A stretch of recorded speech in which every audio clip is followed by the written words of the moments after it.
Floyd Woodrow, thank you for being here. It's a pleasure, Sean. Honestly, a real pleasure. Now, I've been excited for our conversation today for a little while because we were just talking before we began recording, and I said that people who have lived a lifestyle such as yours fascinate me because I've been on this self-development train for a few years now, and in the books I read and the content I consume, I hear time and again that military training, that the lifestyle that somebody like you has had to go through to build your career and to build your life is almost a cheat code in how we can go about unlocking so many of the things that we strive for in life. And so that's kind of where I want to begin. Can you give me an overview of the two halves of your career, how you got to where you are today, and how one half of that life has led into the other? Of course I can. It's a really interesting question about having a cheat code.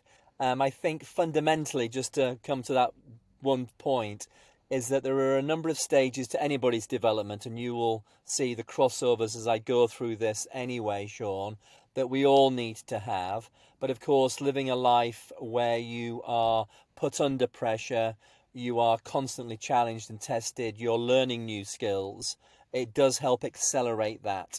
So my journey started as a young man. I joined the parachute regiment for 4 years, the Special Air Service, when I was 22. I went right the way through the ranks, and I finished as the head of the counter-terrorist wing. During that time, I did some great jobs. I was a sergeant major.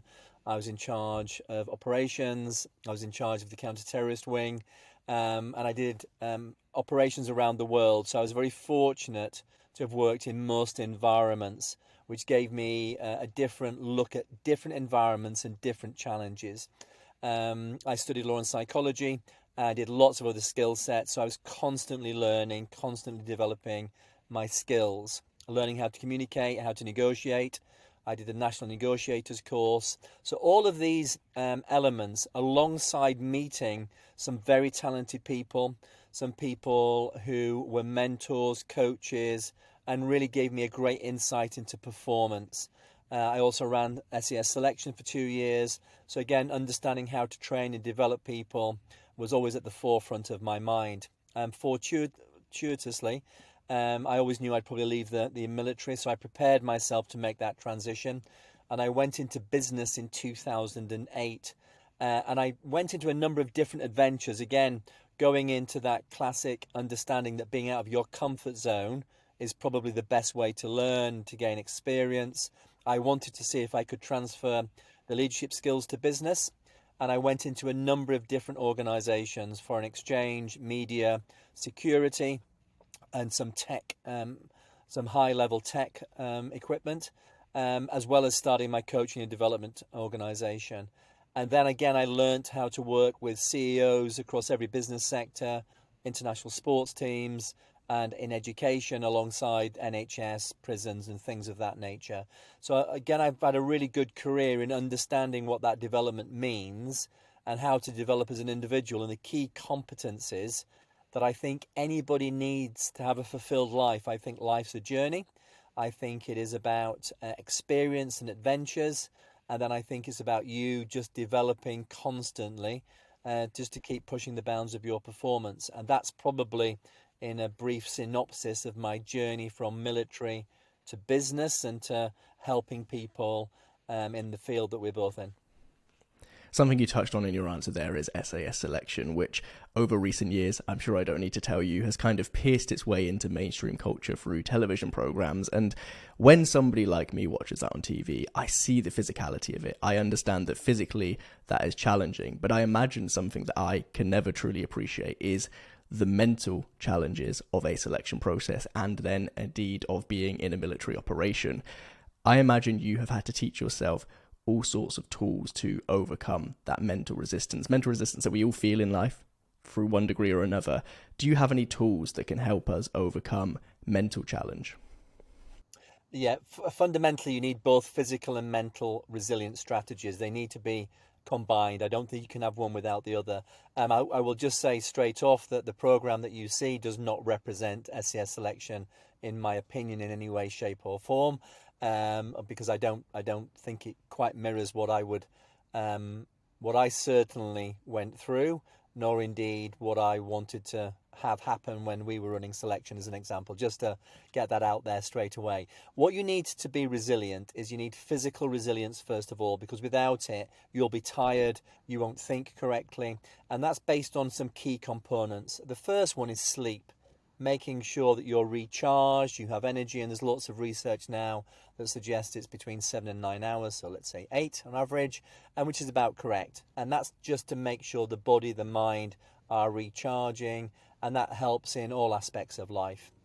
Second key one is going to be hydration. You've got to be hydrated. Water plays a major part in our body, our brain 75%, blood 83%, every major organ 70% plus water. So therefore, you need to be hydrated, and that's probably the game changer. When you're hydrated, mood, concentration, energy goes to another level. That's a simple cheat.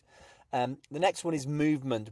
Our bodies are designed to move, and I think that's really, really important, that we've got to make sure that we stretch, that we go on walks as a minimum, and anything else is a plus. Training in the gym, running, all the other elements just enable you to make sure this phenomenal machine is operating at the right speed. Nutrition, again, fundamental, your diet, and making sure, again, you have energy, you're minimizing the processed food and the sugars that we get when we go to the supermarket. Again, you've got a balanced diet. That's not about being a monk or a nun that sits on a hill. That's about just making sure that you are looking after the system, because you've got to have energy. It's what the Dalai Lama calls wise selfishness. And then mindfulness is about relaxing, it's about being in the now.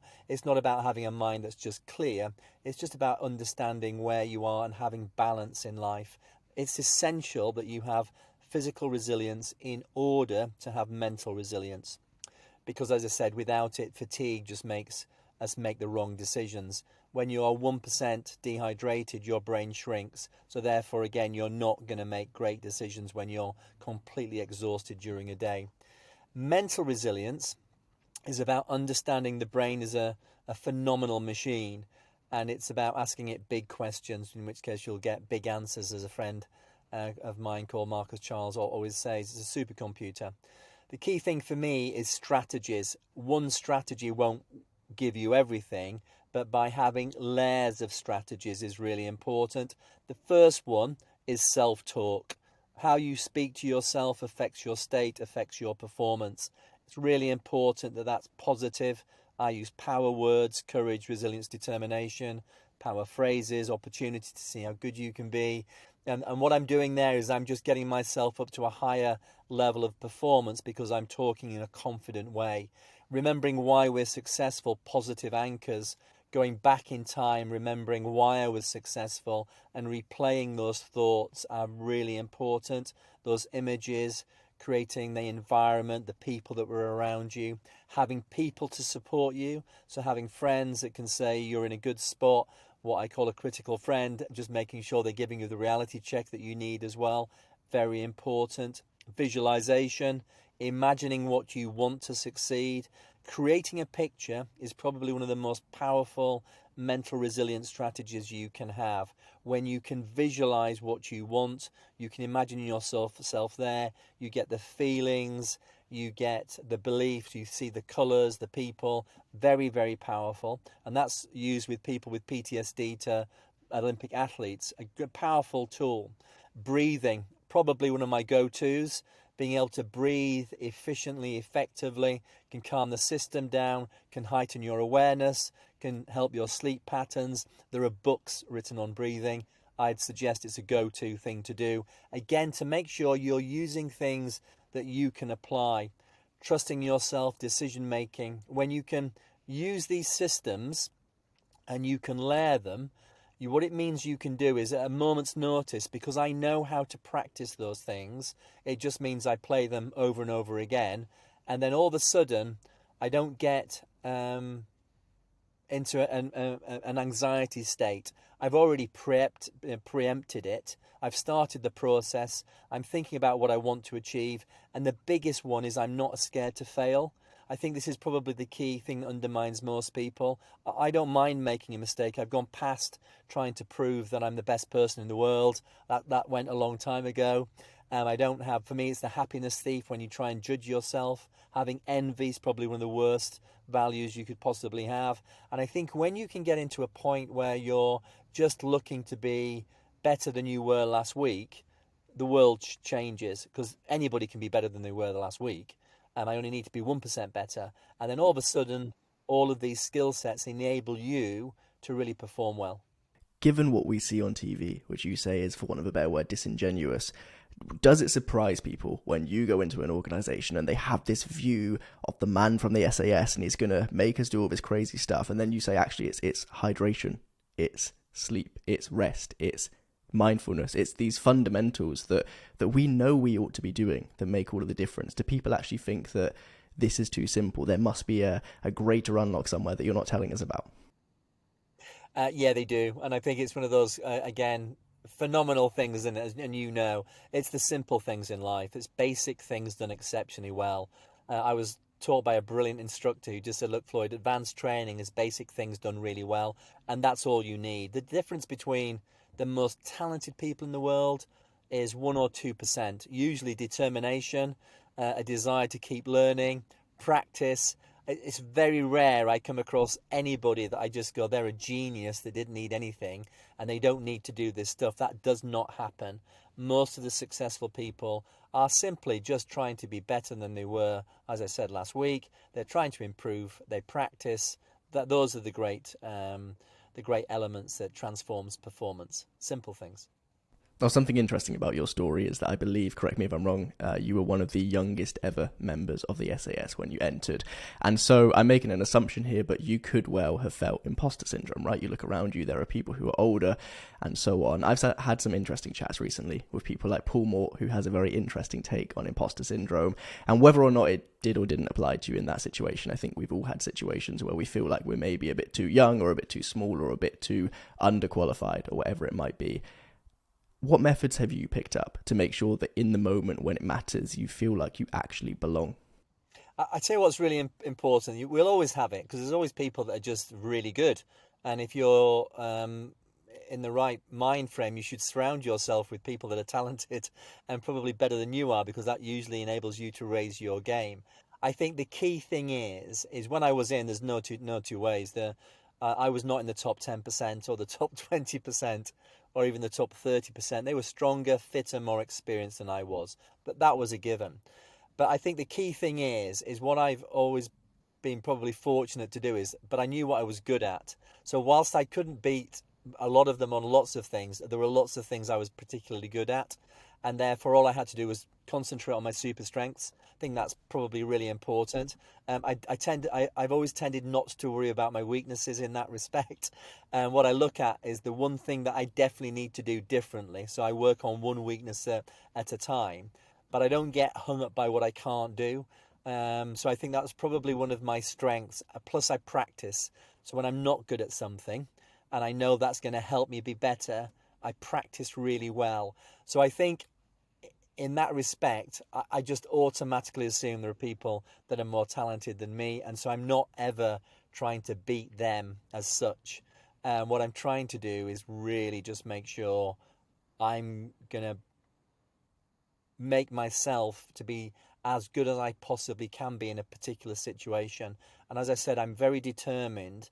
So the biggest skill I've had in those is just to practice to get better and more see that as a really great challenge. I think where I see people when they're super talented is I want to be like them and I want to look at the skill sets that they've got. And so my mind, I think my mental state has always been to talk to myself in that way. So whilst it's always going to be there, and in every job I've ever been in, I thought, goodness me, I'm certainly not the most talented in this role. But I've now learned to take that as a really exciting thing. I get excited by doing something that I'm not good at.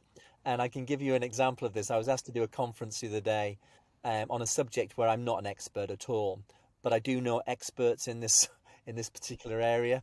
So all I had to do was speak to them. I got the best advice I possibly could, and then I could go on and actually deliver something that was probably passable, simply because I will use other people's experiences, and I can, once I understand the situation, I can probably articulate it and communicate it okay. So I think that's it. I've always had a a drive to learn and to look at people and not, again, I think there's a really great, and I like the word in the sense of always bringing it back, do not get envious of other people. And I think envy is probably one of the debilitators on many people trying to, or being envious of people rather than seeing things as what a great opportunity to grow from it. And I think that's where you can switch imposter syndrome around and always just be clear there are so many talented people in the world. Don't get hung up by that at all. Concentrate on what you're good at. Something you touched on there is the importance of knowing your ability. Now, again, correct me if I'm wrong, I could be butchering this, but I believe that whilst on military operations, you studied and passed a law degree. And then on the back of that, your first book, you wrote about almost that process and learning how to learn. So if the unlock in all of this is trusting our ability and we gain ability through learning, then how do we learn to learn? And again, for me, it's going on adventures and experiences, Sean. I think you take life as a journey. Every culture in the world talks about a journey, and what they talk about literally every culture will talk about going on adventures, finding mentors, finding coaches, gaining knowledge, having adversity, failing, succeeding, giving back to society, going on another adventure. And so for me, it's always been exploring things that I find fascinating and things I've wanted to do. So I've written a children's book.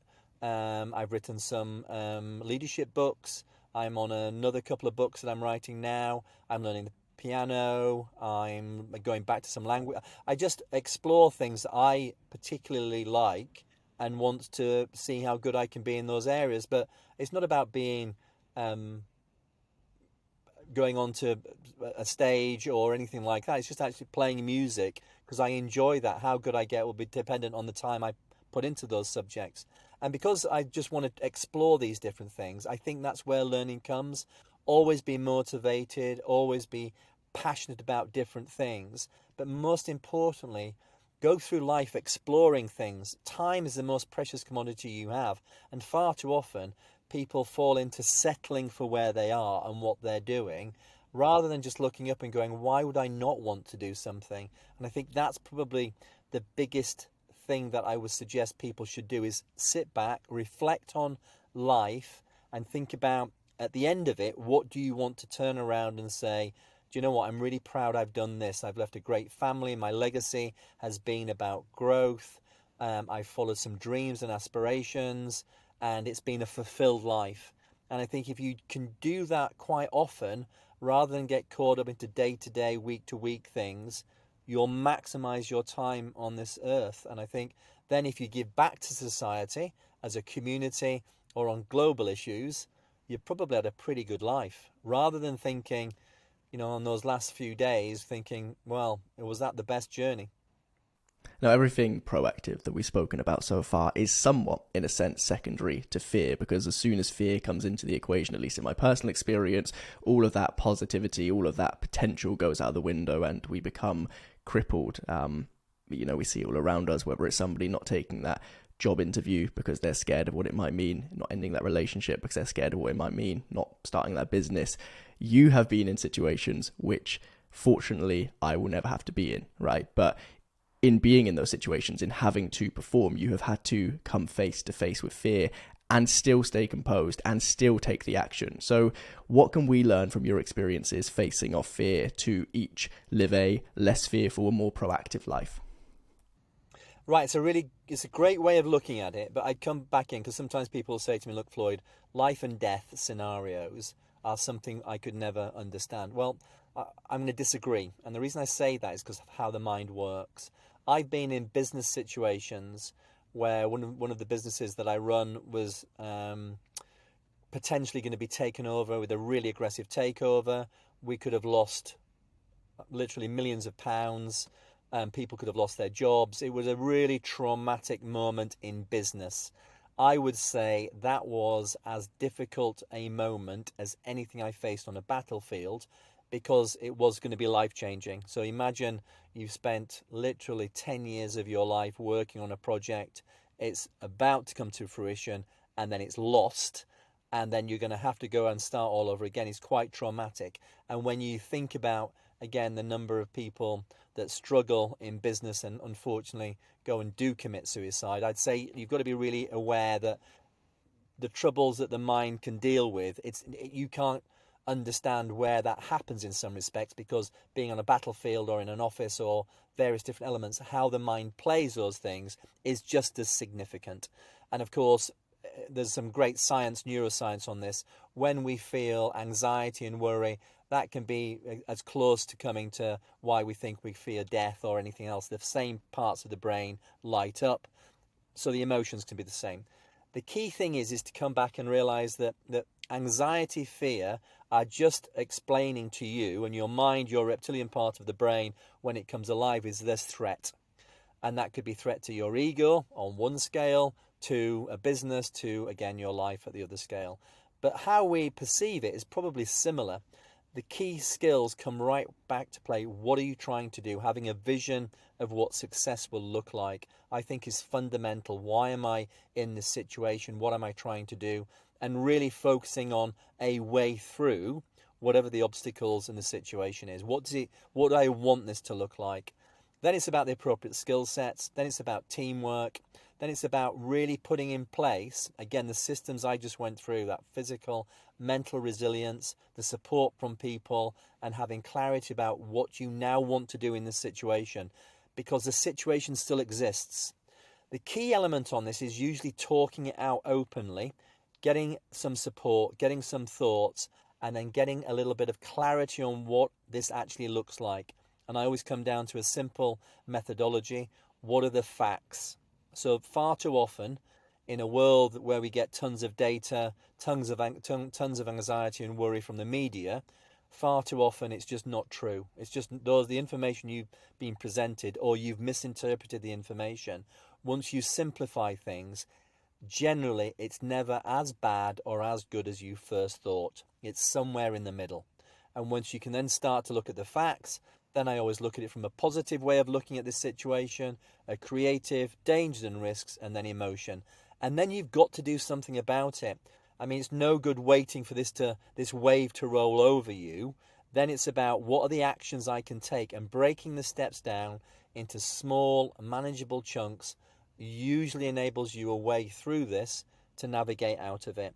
And if you follow those procedures, every single time you come to a threat, what you're doing is minimizing the emotional tags that come.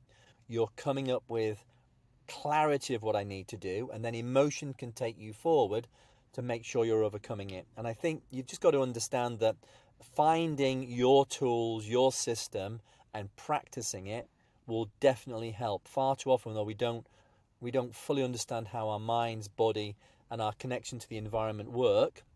When you do, that's the cheat. The cheat is, look, everybody in the world gets scared. I get scared. It's a fact. Yes, I don't want to make mistakes, but all I want to do, again, is I'm thinking about it. How can I just make the best out of this situation and then incrementally improve that moving forward on the worst scale? And I'd always come back to it. Fear exists, and it should exist, because then it means something. And I want to be scared because I want to be out of my comfort zone. And I think it's about creating that mentality of, you will learn more about yourself in adversity than you ever will from walking down a straight path. And once you've learned it, that's where growth happens. Growth does not happen in your comfort zone. Growth happens outside of your comfort zone. So I would embrace, anytime you're scared, I'd say then you're in the right space. And all your dreams should scare you, because if they don't scare you, they're not big enough. Just on a point that you made towards the beginning of that answer, I had a personal reflection of something that I did in my life. So I think I have been quite fortunate in as much as I've never really felt anything that I would describe as acute anxiety. There have been moments in business, I'm sure you know how it is with your the takeover, for example, where there are things that get on top of you a little bit, but you can kind of point to a cause and you're like, okay, I understand I feel this way because of this thing. But the beginning of this year, something just felt off. I couldn't put my finger on it. And it was around kind of late February, early March time. And I was toying with this idea of removing the news from my life with everything that was going on in the news cycle at that point. And so I did it. I removed all digital news Don't visit any digital news websites. Try to avoid journalists on Twitter, although it's difficult. And then if I'm feeling like I want an update on the world, once a week, I will buy a physical newspaper on a Saturday and I'll sit there for 30 minutes. And it's magical just how much of that kind of ambient anxiety evaporated to give me the clarity to actually focus on the important stuff. So in your personal life, do you have any little tricks that work for you, things that surprise you at just how effective they are at making you more focused? Honestly, I think what you've just said there is absolutely brilliant, and I do something very, very similar. So for me, it's about going on my phone at certain stages. So I'm not trying to scroll through every single device app that I've got. I think that really is one of the things I usually say about time. What I like to do, and so again, from a health perspective, I do a lot of stretching, I do a lot of yoga and Pilates, and I find that helps balance. So physical fitness for me is a great way of clearing the mind and getting myself in a really good frame of reference. What I'm also doing, again, is thinking about what I want to achieve. So I literally will, on a Sunday, I start to think about the week ahead and the week ahead on top of that. So 2 to 3 weeks ahead. What do I really want to achieve? And again, focus, I think, is really, really important. What I normally tell people to do is look at their screen time, and when people tell me they can't find any time and I see them on and they've got 4 or 5 hours a day on the phone, it kind of really brings it home that you've just wasted. You imagine the amount of time you've wasted scrolling things that are just certain people's opinion, or as you've said, people out to grab headlines. I think that is probably the key thing, is come back to what do you want to do with your time. And when you think you can learn to fly a plane in 50 hours, I just think there's loads of things that people can start to do by maximizing their priorities. And where people spend their energy, that's where you prioritize life. And if it's on a phone, it's for you to think about that. And so I'd like to do it through that kind of realization about where you put your energy. That's where your priorities are, and is it where you want your priorities to be? And most people, I think, would come to your conclusion: isn't it great to be released from loads of negative media, people out to grab headlines? And that probably is one of the areas where you can dismantle negativity in your life. You spoke there about reaching your potential in life, so let's talk about your Compass for Life methodology. What is it? So the Compass, it's it's a program of lifelong learning and development, and it's something I came across by literally working in so many different environments. I wanted to have a tool or a system that can just bring it all together really quickly. So you can, in our world, when you're looking at development, there's 1,001 things out there, all of which I'd look at and go are really good. They're all beneficial, and if you utilize them in the right way, they will work. But because there's so many, it's hard to sometimes realize, well, how do I remember all of this stuff? How do I apply it? How can I apply it to a team and an organization? And then one day in my office, when I was doing some brainstorming and looking at what that looked like, I just thought, actually, I always talk about a super North Star, which is about where you want to be in 3, 5, or 10 years. It's about having a really clear visual picture. That can be as big as changing the world to as small as playing the piano, but it really is clear. It takes you forward on that journey, and that can be for your team or your organization as well. What does it actually look like? How will I feel? And when you have that in your mind, it's a powerful draw. It draws you forward without having to be dragged out of bed. South Cardinal strategy. How do I break that journey down into milestones? How do I make sure I use wisdom, common sense, and judgment to apply all the information that I get correctly? So it's about a directive and an emergent strategy, seizing opportunity, overcoming obstacles, taking responsibility, but very factual. East Cardinal's values, your characteristics, the things that drive you, team code of conduct, how do I take a team with me? And the West Cardinal's about being a warrior. Warrior is about skill sets and mental and physical resilience strategies. By having your compass in equilibrium and being able to articulate the 4 cardinals, I think it just gives you a great gateway tool to then add on all the magic that comes from that. So from a values perspective, I talk about influencing skills, communicating, culture, team codes of conduct. I can literally go deep into that area. Same with strategy. I use different mechanisms for people to understand how to break the journey down and to think critically about the journey. Obviously, mental and physical resilience strategies we've just gone through. And then, of course, understanding why having vision is important, and I can probably plug every book that's ever been written under a cardinal. And I think that means that it's a gateway tool. How deep you want to go is going to be interesting. The map becomes a visual representation, and then you get mind, body, environment, alignment. And I think once you've got that, your learning capacity and your ability to achieve those things is taken to another level. And I use that system with 5-year-old children to business leaders around the world, every culture. I've done every religion, every major religion, and I don't have to change anything because it's intuitively correct. To navigate, to go on a journey, again, is embedded in human beings. I feel like perhaps something that is lacking from the self-improvement, the self-development space, whatever we want to call it here, is the idea of actually finding that North Star. Because I look around me and I see so many people who are doing for doing's sake, because it's better to be doing than it is to sit around and feel like you're not doing anything. But very few people actually know where they're heading and why they're heading there. So what is the role of this Super North Star, and how can we find our own? Right, so the key thing is, for me, is to reflect, Sean, is to take time out to sit and to really think about what are the key elements that motivate you. What I would say is, on my experience is, if you sit back and really unlock these things, most people do need, because intuitively, just allow that subconscious to come alive and you'll find out what you want to do. What you may stop yourself from doing is talking yourself out of it. That won't pay the bills. That will take me off in the wrong direction. My friends won't like it. You can give yourself 1,000,001 reasons why you don't want a Super North Star. But the key thing is just to think, what is it that I'd love to do? What I would say then for those people that would say, well, actually, I still don't know what to do, okay, is then go on adventures and experiences. Explore life. When I was in the military, I just wanted to be a soldier, so I didn't need another Super North Star. Literally, I'll do the best I possibly can do. But what I also did was I went on to learn, again, languages. I did a paramedics course. I studied. And then I realized by going on these adventures, other opportunities came my way, other adventures. And then I decided I'm now going to explore these other things. So that's the key thing for me is that whilst I would probably say if people reflect and sit and think and really look at the things that they're passionate about, things they're interested in, it will open up avenues without a doubt. And the other key theme then is or then go out and find adventures to see what you don't like. What I would say is that things are not coming to you. So don't think there's some magical person out there that's just going to turn up and make your world a better place. That's not going to happen. If you don't go out and seek, and it's a classic thing on, I was just thinking, just flashed into my mind there,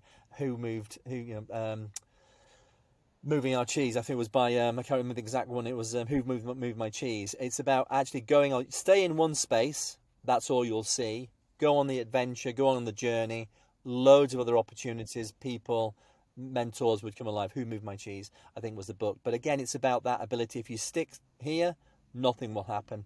Go out and seek, opportunity will come your way. Plus, you'll meet different people, and networking, again, is one of those gifts. I've come across people that have opened up another world to me, and I think that probably is also fundamental, is these people just give you, again, experiences, adventures, you can admire them, and all of a sudden you can say, well, I probably could do that, and try and see if that works. What's the role of ethos here? Ethos is critical. So your character, the things that drive you, that fundamentally shape us, I think positive values driving you forward are really important, because what it does, it allows you to grow and grow into those values. I don't think anybody's going to be perfect. I think, I look at the values that I hold dear. Sometimes I can turn around and go, I've been absolutely perfect in those values. Sometimes you've got to look at it and think, I need to make sure I don't forget why that's important.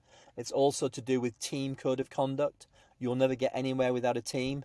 Therefore, values play a part in creating the right culture, the right team spirit in order to drive forward. So values, ethos, culture are fundamental in performance. And I think in also making sure that you become the person that you want to become.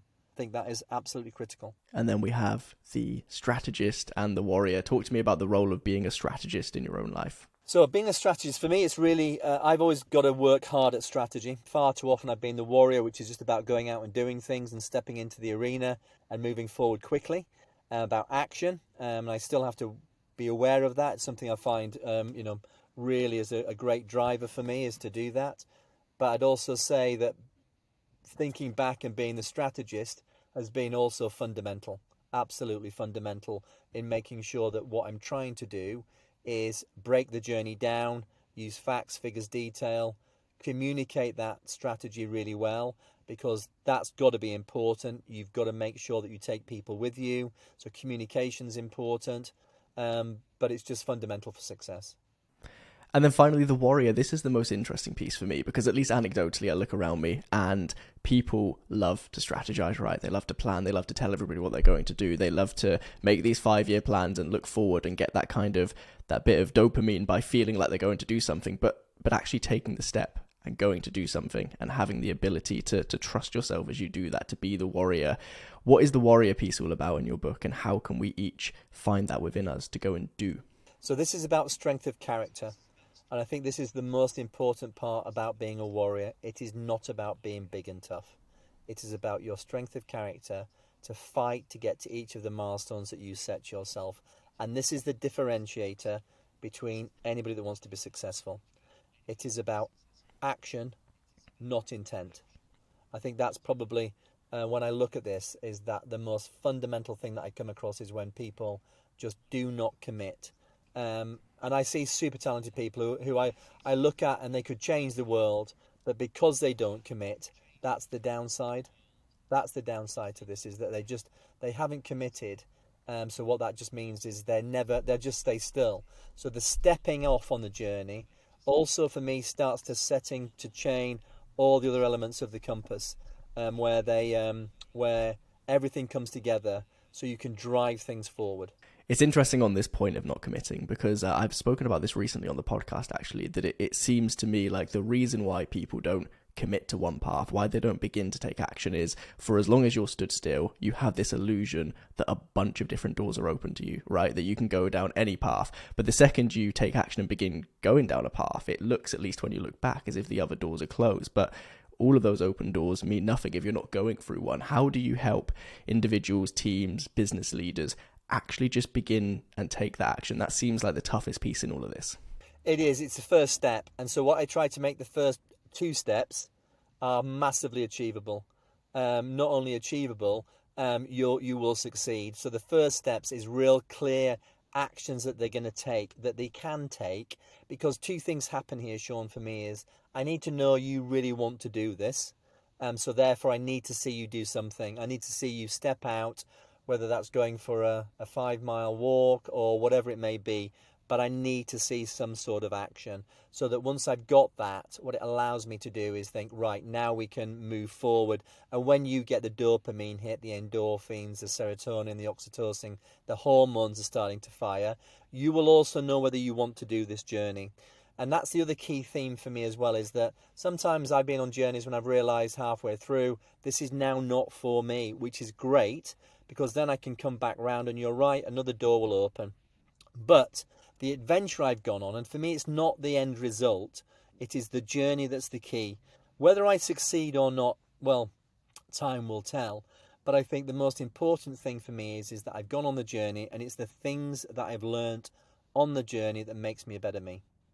Now, I can't finish without asking you a big open-ended question, and feel free to make this answer as long as you want, although you have already given a huge amount of insight, which I'm sure will play into this. But clearly you're somebody who has a huge amount of experience in performance, in focus, in intention, in overcoming these physical and these mental barriers. And these are challenges which everybody listening to this podcast, in their own context, wants to get better at, right? We're in a new year, it's 2023. Everybody's looking forward to how they can make this year their year, the year that they actually take steps towards that North Star, towards that goal, whatever it might be. So in as broad a stroke as you want to, what are the big bits of advice that you would give somebody in life with everything you've learned to do just that? So for me, the biggest one is, again, to sit down. I will send you through a map, Sean, that people can actually have a look at and potentially use as well. But what I would do is sit down, get a lot of pictures from magazines. I'd start to dream big about all the things you want to do in a number of different areas. And I've got a great friend called Marcus Child, and when he's doing it, what we talk about is looking at it from a number of different things. From a mental perspective, mental resilience perspective, what would you like to do? What could you challenge yourself to do, to go out and do something different where you can use your mental resilience strategies? From an emotional perspective, what do you want to do that's going to inspire you? What are you going to do where you can go on trips, adventures, meeting people? From a social perspective, what are the things you'd like to do? What can you do from a spiritual perspective, things that are going to really push the bounds of your performance? And then a physical perspective. I think if you're looking at your life in all of those different areas and you have a picture of what you want the next year to look like, but more importantly, you create that picture. So going for great holidays, doing some study, doing something in your job that's transformational, being innovative, reading 100 books, cutting down on alcohol. If you really paint the picture and put it on the wall, you will be amazed at how successful you will be if you take the time to do it. And I mean, spend a day going around getting every possible conceivable dream and ambition you'd really like to achieve, put it all down on a picture, and then put that picture on the fridge and then see what happens. Amazing. Floyd Woodrow, I've really enjoyed this. Thank you so much. I'm going to make sure that your book, The Warrior, The Strategist and You, is linked in the show notes below for anyone who wants to go and get a copy. In the meantime, if people want to go elsewhere to find you, to find your work, where can they go? On the website, which is www.compassforlife.co.uk. I'm on LinkedIn and Twitter. Please connect. Amazing. Floyd, thank you so much.